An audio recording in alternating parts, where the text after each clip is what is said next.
गुजरात के सुरेंद्रनगर में दलवाड़ी समाज के किसी भी प्रतिनिधि को भाजपा या कांग्रेस या अन्य दलों द्वारा टिकट नहीं दिए जाने से दलवाड़ी समाज में रोष का माहौल देखने मिल रहा है। गुजरात के सुरेंद्रनगर जिला की 5 विधानसभा में भारतीय जनता पार्टी ने उम्मीदवारों के नाम का ऐलान कर दिया है। सुरेंद्रनगर की 5 बैठकों पर उम्मीदवार घोषित कर दिए गए हैं। जिले की 5 विधानसभा सीट में से एक भी सीट पर दलवाड़ी समाज को टिकट नहीं मिलने से समाज के अग्रणी और कार्यकर्ताओं में रोष का माहौल है।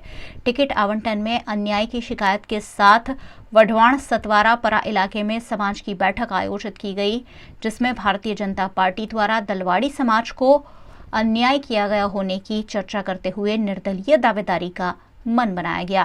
साथ ही दलवाड़ी समाज द्वारा विधानसभा चुनाव में भारतीय जनता पार्टी के खिलाफ वोटिंग करने का मन बनाया गया।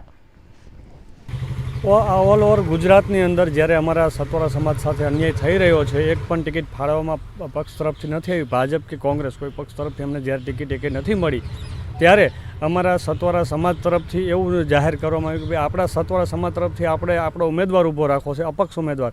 એટલે સમાજ તરફથી મને અપક્ષ ઉમેદવાર તરીકે મને મારો ચુનાવ કરવામાં આવ્યો કે ભાઈ ભરતભાઈ પરમાર એ ચૂંટણી લડશે સમાજ તરફથી। તમારા સમાજના મતદારો કેટલા હશે? 24,000 થી વધારે। જ્યારે હાલ સક્રિય જિલ્લા પ્રમુખ છે તમારા સમાજના, એ બાબતે આપ શું કહેશો? બસ એ એમના પક્ષમાં રહી અને એમનું કામ કરે છે અને અમે સમાજના લેવલથી સામાજિક કામ કરીએ છીએ અને દરેક સમાજના યુવાનો માટે અમે કંઈક સારું કાર્ય કરીશું, કારણ કે યુવાનોને આજ સુધીમાં કોઈ મોકો આપવામાં નથી આવ્યો। ત્યારે એવું નથી કે ફક્ત સતવારા સમાજ, સમગ્ર સમાજને સાથે લઈને ચાલવાનું છે। હાલ સતવારા સમાજે એવો નિર્ણય કર્યો સતવારાપરામાં કોઈ પણ પક્ષના ઉમેદવાર કે આગેવાનને આવવા ન દેવા, એ બાબતે આપ શું કહેવા માંગો છો? ના, એવું નથી કે કોઈ ઉમેદવારને આવવા દેવા નહીં, કારણ કે આ તો જાહેર વસ્તુ છે કે દરેક વ્યક્તિ પોતાનો પ્રચાર કરી શકે છે, એટલે એવો કોઈ વિરોધ છે નહીં। સમાજ તમારી સાથે છે? સમાજ તટસ્થ રીતે મારી સાથે છે। સમાજે ખાતરી આપી છે કે ભરતભાઈ પરમારને આપણા ઉમેદવાર તરીકે આપણે જાહેર કરીએ છીએ અને સમાજમાંથી કોઈ અપક્ષ ઉમેદવારી નોંધાવી નહીં અને પૂરેપૂરો સહયોગ આપવો ભરતભાઈ પરમારને। જે પક્ષે ટિકિટ કાપી છે એ બાબતે તાકાત તમારી દેખાડવા માંગો છો? બસ અમે એ જ દેખાડવા માગીએ છીએ, સમાજ તરફથી અમારી તાકાત પ્રદર્શન કરવા માગીએ, કારણ કે આજ સુધી આ બધા પક્ષો એવું વિચાર્યું છે કે આ સમાજ કશું કરી શકશે નહીં, એટલે અમે એવું જ અમારી તાકાત દેખાડવા માગીએ છીએ કે ભાઈ સમાજ એક છે અને એક જ રહેશે, એને તોડવાની કોઈ કોશિશ કરે તો એ નાકામ થશે। અને અમારો સતવારા સમાજ તે પહેલાંથી એવું છે કે પક્ષ પ્રેરિત હતો, પણ આટલો મોટો અન્યાય થઈ રહ્યો છે એટલા માટે અમે અપક્ષ ઉમેદવારી નોંધાવીએ છીએ। गुजरात के भावनगर में भारतीय जनता पार्टी और आम आदमी पार्टी के कार्यकर्ता आमने सामने मोदी मोदी और केजरीवाल केजरीवाल के नारे लगाते हुए नजर आए। गुजरात में इन दिनों विधानसभा चुनाव 2022 की मौसम चल रही है। विधानसभा चुनाव 2022 को चंद ही दिन बचे हैं। ऐसे में जोरों शोरों से चुनाव प्रचार किया जा रहा है। सभी प्रत्याशी चुनाव प्रचार के लिए रैलियां निकाल रहे हैं, वहीं नामांकन प्रक्रिया भी जारी है। एक ऐसी ही नामांकन प्रक्रिया के दौरान भावनगर में भारतीय जनता पार्टी और आम आदमी पार्टी के कार्यकर्ताओं में घर्षण देखने मिला। दरअसल आम आदमी पार्टी के उम्मीदवार राजू सोलंकी रैली लेकर नामांकन के लिए भारतीय जनता पार्टी कार्यालय निकट से गुजर रहे थे। इस दौरान भारतीय जनता पार्टी के कार्यकर्ताओं द्वारा मोदी मोदी की नारेबाजी की गई। वहीं आम आदमी पार्टी के कार्यकर्ताओं ने केजरीवाल केजरीवाल के नारे लगाए। दोनों पार्टी के कार्यकर्ता आमने सामने आ जाने से मौके पर हल्का घर्षण देखा गया।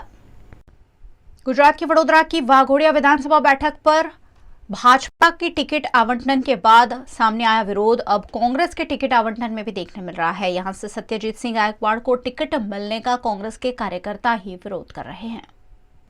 गुजरात के विधानसभा चुनाव में इस बार 3 राजनीतिक दल एडी चोटी का जोर लगा रहे हैं। ऐसे में वडोदरा की वाघोड़िया विधानसभा बैठक पर भाजपा के बाद अब कांग्रेस में भी टिकट को लेकर विवाद सामने आया है। वाघोड़िया की टिकट स्वर्गीय उपेंद्र सिंह गोहिल के बेटे योगपाल सिंह गोहिल को देने के बजाय पार्टी ने सत्यजीत सिंह गायकवाड़ को दे दी है, जिससे कार्यकर्ताओं में रोष का माहौल देखने मिल रहा है।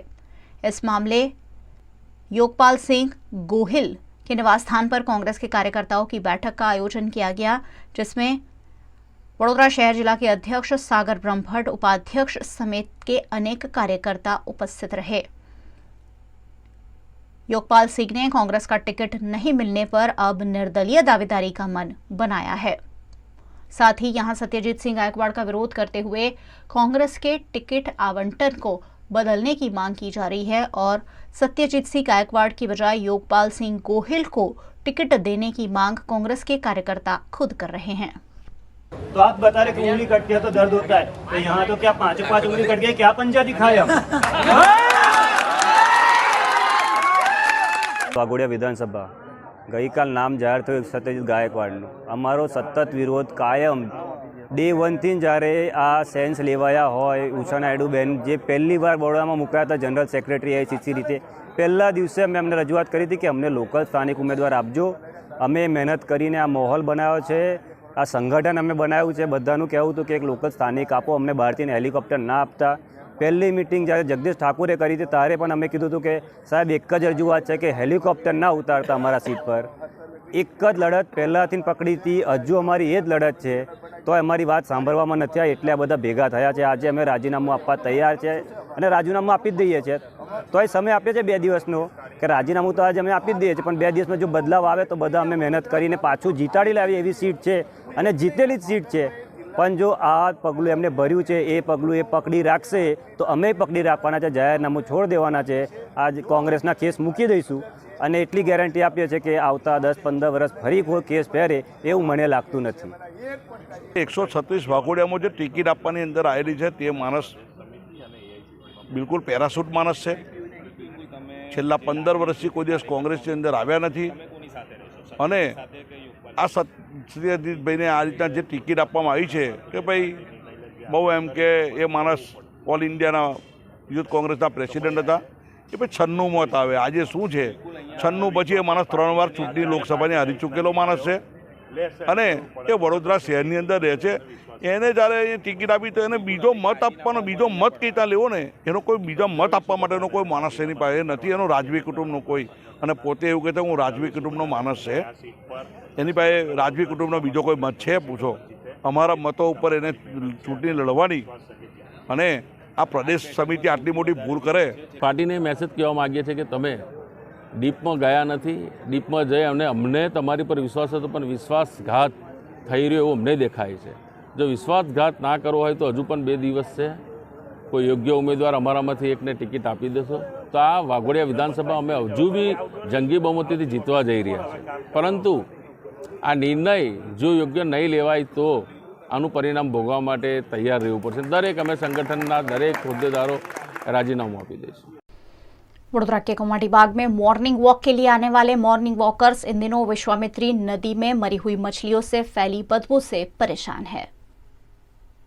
गुजरात के वडोदरा शहर में महाराजा सयाजीराव गायकवाड़ द्वारा ऐतिहासिक कमाटी बाग बनवाया गया था। इस कमाटी बाग के बीचों बीच से विश्वामित्री नदी गुजरती है। इन दिनों विश्वामित्री नदी में किसी वजह से मछलियों की बड़े संख्या में मौत हो रही है, जिसके चलते यहां आने वाले लोगों को बदबू का सामना करना पड़ रहा है। कमाटी बाग के झूलता पुल निकट मॉर्निंग वॉकर्स पिछले कई दिनों से बदबू की शिकायत कर रहे हैं। दरअसल मरी हुई मछलियों की बदबू से मॉर्निंग वॉकर्स की आवाजाही मुश्किल हो गई है। इस मामले वडोदरा महानगर पालिका को अवगत कराए जाने के बावजूद कोई ठोस कदम नहीं उठाए गए हैं। अपना स्वास्थ्य ठीक करने यहाँ आने वाले लोग गंदगी और बदबू से परेशान होने की शिकायत लेकर प्रशासन के खिलाफ नाराजगी जता रहे हैं।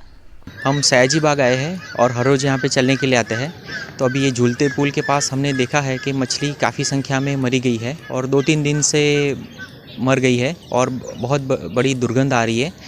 हमारी मांग ऐसी है कि यहाँ पे पर्यावरण के त्वरित अच्छी एक्शन हो और यहाँ पे सफाई कामगिरी हो, जिससे जो जल तत्व है वो नाश नहीं हो। हम यहाँ हर रोज़ सुबह सैर करने आते हैं। यहाँ हम सयाजी बाग में यहाँ झूलते पुल के नीचे हमने देखा कि काफ़ी सारी मछलियाँ मरी पड़ी है। शायद 2-3 दिन से हम ऑब्ज़र्व कर रहे हैं, पर इसकी वजह से बहुत सारी दुर्गंध आती है। हम चाहते हैं कि यहाँ पे कुछ एक्शन हो और इसको हटाया जाए। मतलब हम यहाँ सेहत के लिए आते हैं तो हमारी सेहत पर ध्यान रख के ये बताने के लिए बस हम वीएमसी के माध्यम से हम बताना चाहते हैं कि यहाँ पे कुछ एक्शन लिया जाए। गुजरात के वडोदरा शहर में रेसकोर्स इलाके के प्लूटो अपार्टमेंट के सामने शाम होते ही खाने पीने के ठेले लग जाते हैं, जहां होने वाली भीड़ से स्थानीय निवासियों को दिक्कतों का सामना करना पड़ रहा है। गुजरात के वडोदरा शहर में रेसकोर्स निकट प्लूटो अपार्टमेंट है। यहां सामने ही वडोदरा का सबसे लंबा फ्लाईओवर ब्रिज बन रहा है। इस ब्रिज के नीचे ही रात होते होते तरह तरह की खाने पीने के ठेले लगा दिए जाते हैं, जिससे ट्रैफिक जैम तो होता ही है, साथ ही अवैध गतिविधियां भी बढ़ रही है। लेकिन इस मामले महानगर पालिका या पुलिस कोई ठोस कार्रवाई नहीं कर रही है। दरअसल रेसकोर्स के गैंडा सर्कल से फ्लाईओवर ब्रिज का काम जारी है। ब्रिज के नीचे ही रात होते होते ही तरह तरह के ठेले लगा दिए जाते हैं, जहां चाय नाश्ते के लिए बड़ी संख्या में लोग भी देर रात तक जमा रहते हैं। ऐसे में यहां के प्लूटो अपार्टमेंट में रहने वाले लोगों को कई बार अपने अपार्टमेंट से बाहर निकलना भी प्लूटो अपार्टमेंट के लोगों के लिए कई बार यहां से अपने खुद के अपार्टमेंट से बाहर निकलना भी मुश्किल हो जाता है। मामले की शिकायत बार बार पुलिस और प्रशासन से की गई है, लेकिन कोई ठोस कार्रवाई नहीं की जा रही है। इतनी देर रात तक ठेले चलाने की इजाजत कौन देता है, ये भी एक बड़ा जांच का विषय है।